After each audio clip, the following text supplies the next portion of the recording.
오늘은 좋은 아파트를 고르는 데 사용할 수 있는 상식들을 이야기해 보겠습니다. 단지 추천이나 절대적 기준을 알려드리는 시간은 아닙니다. 대신 보편적이고 상대적으로 어떤 아파트를 사람들이 좋은 아파트라 생각하는지를 알려드리는 시간입니다. 이번에도 질문으로 시작하겠습니다. 지금 살기 좋은 집과 팔기 좋은 집, 같은 집일까요? 오늘 수업을 듣는다면 이 둘이 다를 수 있음을 이해할 수 있을 겁니다. 그리고 대체로 잘 팔리는 집을 사야 부동산 투자를 할 때 후회가 적다는 것을 이해할 겁니다. 따라서 오늘 이야기할 주제는 잘 팔리는 집을 고르는 원칙입니다. 복잡한 이론은 없습니다. 상식 몇 가지를 어떻게 조합하느냐가 전부입니다. 가장 먼저 알려드리고 싶은 건 건물은 소모품이라는 겁니다. 자동차는 출고되는 순간부터 값이 떨어집니다. 마찬가지입니다. 콘크리트도 똑같습니다. 세월이 흐르면 배관이 삭고 주차장이 부족해지고 단열이 낡습니다. 이걸 감가상각이라고 합니다. 시간이 지나면서 물건의 가치가 깎여 나가는 걸 뜻하죠. 감가상각되는 자산은 시간이 지날수록 가격이 줄어 결국 0에 가까워집니다. 그런데 이상합니다. 아파트는 감가상각되는 자산이지만 오래된 아파트 값은 시간이 지나 오히려 올랐습니다. 왜냐하면 아파트 가격에는 건물값만 포함되어 있지 않기 때문입니다. 아파트 가격에는 건물값의 토지값, 재건축 기대까지 더한 값으로 형성됩니다. 아파트가 오래돼도 가격이 오르는 이유입니다. 건물은 낡아도 그 아파트가 차지한 땅의 가치는 물가와 함께 오릅니다. 낡을수록 새로 지을 수 있다는 기대도 커지고요. 어느 시점부터는 건물값이 떨어지는 폭보다 토지와 기대값이 오르는 폭이 더 큽니다. 그래서 역설적으로 아파트가 오래돼서 가격이 높은 곳도 종종 존재합니다. 물론 같은 입지라면 사람들은 새 아파트에 웃돈을 내고 거래합니다. 감가상각이 아직 진행되지 않았고 커뮤니티와 주차와 평면이 최신이니까요. 이른바 신축 선호 현상입니다. 하지만 아파트 가격에는 토지 가격이 포함되어 있다는 걸 이해하고 있다면 신축 선호 현상이 있다 해서 신축이 무조건 구축보다 좋은 건 아니라는 걸 이해할 겁니다. 부동산을 투자 관점에서 접근한다면 가능한 건물의 연식보다 땅의 가치에 집중하세요. 다음은 황금성에 대한 이야기입니다. 지금 매매하는 집이 평생 살 집이 아니라면 집은 살 때부터 팔 때를 생각하며 골라야 합니다. 그래서 부동산에서 가장 위험한 자산은 오르지 않는 집이 아닙니다. 팔아야 할 때 팔 수 없는 집입니다. 시세가 아무리 좋아도 필요할 때 현금으로 못 바꾸면 숫자에 그치기 때문입니다. 황금성을 좌우하는 요소에는 세 가지, 평형, 세대수, 층이 존재합니다. 첫째로 평형입니다. 가능한 전용 59제곱미터, 그러니까 24평에서 전용 84제곱미터, 34평까지를 고르세요. 이 평형대를 국민평형대라고 부릅니다. 매매와 전세로 찾는 사람이 가장 많은 크기죠. 전용 59와 전용 84가 대중적으로 많이 찾는 크기가 된 이유에는 많은 이유가 있는데 간단하게 말해 규제가 정한 혜택의 기준이자 방 3개, 화장실 2개를 가장 완벽하게 구현하는 가성비 최고의 표준 평형이기 때문입니다. 법적으로 전용 60이 되거나 전용 85가 되는 경우 세제 혜택이 줄어들거든요. 그런 면에서 여러분이 1인 가구, 2인 가구더라도 투자를 겸할 것이라면 초소형이나 원룸형보다 3, 4인 가정이 살기 좋은 집을 고려해 매물을 고르는 것이 낫습니다. 초소형은 찾는 사람이 적습니다. 하락장이 오면 거래도 안 되고 떨어지는 폭도 큽니다. 내가 살기 좋은 크기가 아니라 가장 많은 사람이 원하는 크기. 이게 황금성의 핵심입니다. 세대수는 그 단지에 집이 몇 채 들어있는지를 말합니다. 세대가 많으면 관리비를 나눠내는 사람이 많아 부담이 줄고 헬스장이나 도서관, 조식 같은 커뮤니티와 조경도 충실해집니다. 무엇보다 늘 사려는 사람과 팔려는 사람이 있어서 시세가 투명하게 형성됩니다. 세대수가 많은 만큼 거래량도 많은 겁니다. 감이 안 오시면 서울 송파 헬리오시티를 떠올려 보세요.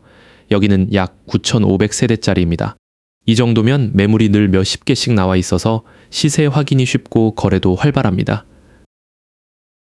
기준을 알려드리겠습니다. 1000세대 이상은 대단지입니다. 커뮤니티와 조경과 관리가 우수하고 사려는 사람도 많죠. 가장 선호되는 구간입니다. 500세대에서 1000세대는 중대형 단지인데 무난합니다. 입지가 좋으면 충분히 경쟁력이 있고요. 300세대에서 500세대는 최소 기준선입니다. 300세대 미만이거나 한두 개 동짜리는 나홀로 아파트라고 부릅니다. 관리비 부담이 크고 인프라가 부족하니 환금성이 약합니다. 되도록 피하세요. 가능하면 1000세대 이상, 최소한 500세대는 넘기도록 합시다. 나홀로 신축과 대단지 구축을 두고 고민이라면 입지가 비슷할 때 대단지 구축이 팔 때 후회가 적습니다. 그 다음은 층입니다. 같은 동, 같은 평형이라도 층에 따라 값이 달라집니다.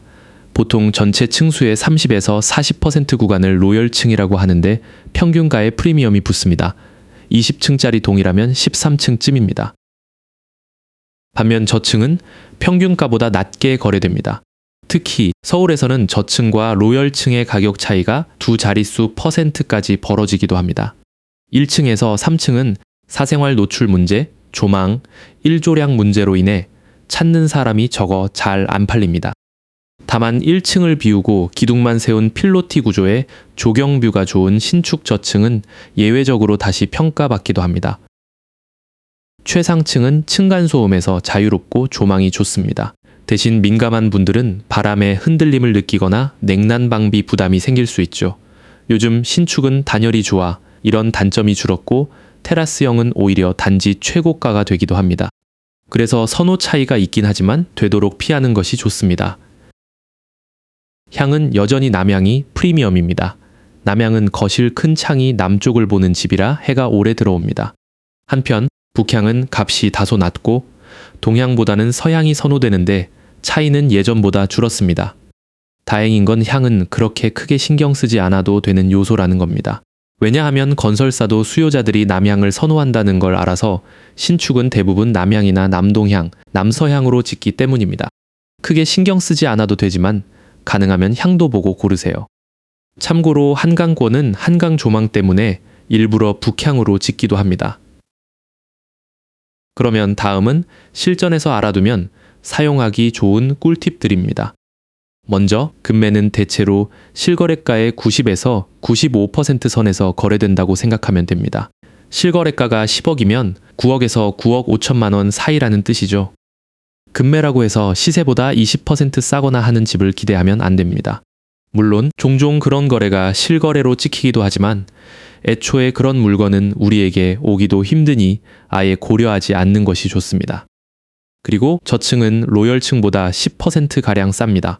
로열층이 10억이면 저층은 9억쯤이라는 얘기입니다. 그래서 10% 이상 차이 나는 저층이라면 저층을 사는 것도 고려해 볼 법합니다. 전세가율은 60% 안팎을 균형점으로 봅니다. 전세가율은 매매가 대비 전세가의 비율인데 매매가 10억짜리 집의 전세가 6억이면 60%입니다.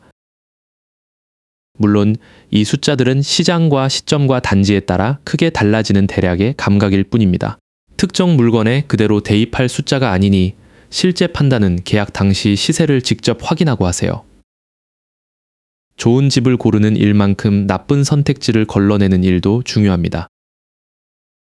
초보가 꼭 알아야 할 최대의 함정이 지역주택조합, 줄여서 지주택입니다. 절대 하지 마세요. 업계에는 원수에게도 권하지 않는 게 지역주택조합이라는 농담이 있을 정도입니다. 지주택은 재건축을 시도하는 일반적인 아파트의 주택조합들과 다릅니다.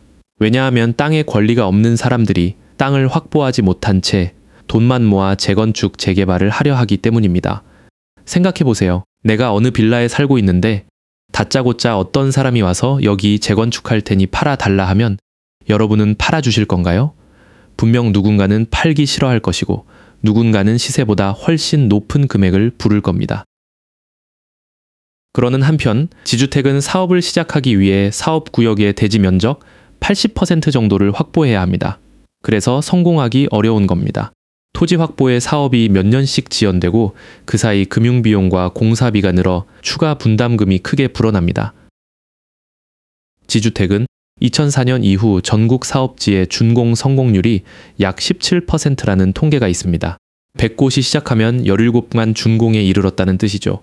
굉장히 높아 보이지만 서울 같은 대도시는 5% 수준에 불과하고 결국 시세보다 높은 비용을 들여 집을 사는 경우도 많습니다. 그러므로 절대 하지 않는 것이 좋습니다. 시세보다 싸게 새 아파트라는 광고는 대개 이 위험을 알리지 않습니다. 다시 말하겠습니다. 절대 하지 마세요. 다음으로 재건축에 대한 큰 기대하지 말라는 이야기를 하고 싶습니다. 재건축은 분명 호재 요소 중 하나입니다. 하지만 너무 큰 기대를 하지 않는 것이 중요합니다. 왜냐하면 재건축 이야기가 나오고 실제로 완공되기까지는 보통 10년 안팎이기 때문입니다. 그래서 종종 재건축에 대한 기대감으로 들어갔다가 사업이 지지부진하게 진행돼서 다른 아파트들은 가격이 다 올랐는데 아직도 재건축 사업이 안 끝나서 우리 아파트만 가격이 오르지 않는 경우가 있습니다. 재건축이 진행되는 단계는 화면에 보이는 것과 같이 진행되는데 더 이른 시점에 들어갈수록 더 큰 수익을 얻을 수 있지만 불확실성도 더 높아집니다. 재건축 사업이 어떤 단계로 진행되는지는 다음 강의에 준비된 게 있으니 넘어가겠습니다. 그런데 이쯤 되면 궁금한 게 하나 생깁니다. 분명 재건축을 하면 낡은 아파트가 새 아파트로 바뀌고 주변 환경도 크게 좋아집니다. 그러면 하기만 하면 무조건 이득일 텐데 재건축 사업은 왜 지지부진하게 진행되는 걸까요? 그 이유에는 이렇게 6가지가 있습니다. 첫째, 진입 가격과 분담금입니다. 같은 아파트라도 누군가는 10억에 샀고 누군가는 15억에 모든 재산을 끌어모아 샀을 수 있습니다. 그런데 갑자기 분담금 3억을 내라고 하면 재건축이 이득인 걸 알면서도 돈이 없어 반대할 수밖에 없는 사람이 생깁니다. 진입 가격이 다른 겁니다. 둘째, 공사비 갈등입니다. 최근 자재값과 인건비가 급등하면서 조합과 시공사 사이 공사비 인상 분쟁이 잦습니다. 예를 들어 조합은 평당 500에서 600 정도의 공사비를 요구하지만 건설사는 평당 900에서 1000을 요구하는 경우가 있습니다. 이 간극은 쉽게 좁혀지기 어렵습니다. 그래서 협상이 결렬되면 착공이 통째로 멈추기도 합니다. 셋째, 기부 체납과 소셜 믹스입니다. 재건축은 보통 현재 아파트가 갖고 있는 용적률보다 더 높은 용적률을 받아 아파트를 새로 짓는 걸 말합니다.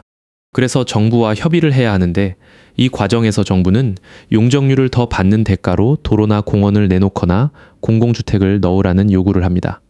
이것이 기부 체납과 소셜 믹스입니다.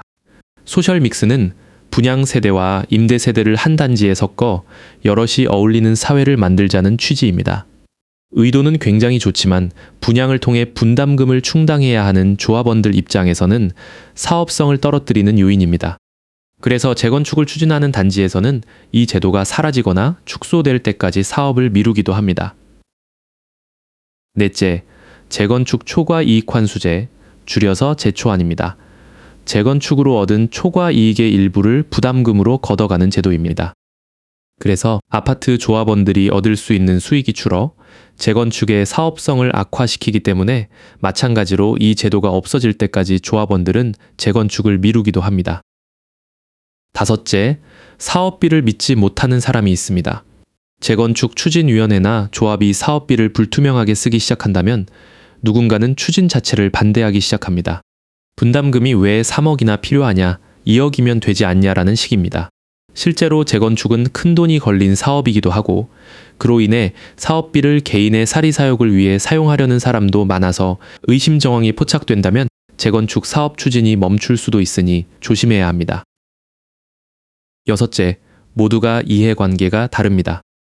예를 들어봅시다. 누군가는 재건축 사업이 경제성이 없다고 볼 수 있습니다. 분담금 3억을 내도 새 아파트 가격이 3억이 오르지 않을 거라 보는 겁니다. 이런 경우 이 사람은 재건축에 동의하지 않게 됩니다. 또 다른 누군가는 상가의 소유주입니다.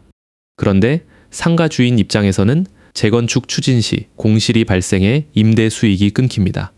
그리고 보상이나 권리 배분에서 아파트 소유주와 입장이 다릅니다. 그래서 재건축을 반대할 수 있습니다. 그리고 또 다른 누군가는 나이가 지긋한 어르신이라서 지금 집에서 계속 살고 싶은 분도 있습니다. 나이와 자산 상황, 대출, 거주 계획이 모두 달라서 의견을 한 방향으로 모으는 것 자체가 어려운 겁니다. 이러한 다양한 이유 때문에 재건축은 매우 지지부진하게 진행되는 경우가 많습니다. 다음은 실전에서 자주 쓰는 비용 감각과 일반적인 상식들에 대한 내용입니다. 정확한 숫자보다 대략의 자릿수를 익히는 게 목적이니 참고만 해주세요. 관리비는 평당 약 1.5만 원으로 봅니다. 34평이면 대략 월 40만 원에서 50만 원대가 나온다 생각하면 되는 겁니다. 한편 인테리어는 평당 약 150만 원을 잡습니다. 20평짜리를 전부 뜯어 고치면 3천만 원 정도라는 계산입니다. 물론 이 값은 물가가 오르면 같이 오르고 업체마다 다르니 견적은 반드시 직접 받아보세요. 키 맞추기라는 용어는 옆 단지가 오르면 우리 단지도 시차를 두고 따라 오르는 현상을 말합니다. 보통 부동산 시세를 주도하는 강남 3구에서 시작되고 그 영향이 주변 서울 단지로 퍼져나갑니다. 대출은 은행 연간 한도가 연초에 여유롭다가 연말로 갈수록 소진되는 경향이 있습니다. 그래서 가능하면 연초에 받아 해결하는 것이 좋습니다. 브랜드는 시공 품질과 관리와 환금성을 가늠하는 대략적인 신호입니다. 매년 브랜드 114 같은 곳에서 브랜드 선호도 조사를 진행하는데 보통 힐스테이트, 레미안, 자이가 상위 3강을 형성합니다. 같은 입지라면 브랜드에 프리미엄이 붙으니 참고합시다. 보이는 화면은 건설사별 브랜드를 정리한 도표입니다. 참고 바랍니다. 정리하겠습니다. 아파트 값은 낡아가는 건물값에 오르는 토지값, 그리고 재건축 기대를 더한 값입니다. 그래서 아파트는 감가상각 자산인데도 오릅니다. 고르실 땐 8대를 먼저 생각하세요. 국민 평형이면서 1000세대 이상인 대단지, 로열층과 남향이 환금성에 유리합니다. 지역주택조합은 성공률이 낮으니 절대 하지 마시고 나홀로 아파트와 저층은 가능한 피합니다. 그리고 재건축은 평균 10년 안팎 걸립니다. 그러니 너무 큰 기대하지 마세요. 마지막으로 이번에도 부탁 하나 드리겠습니다. 오늘 말씀드린 비율과 금액, 제도, 재건축 일정은 전부 시장과 정책에 따라 바뀝니다.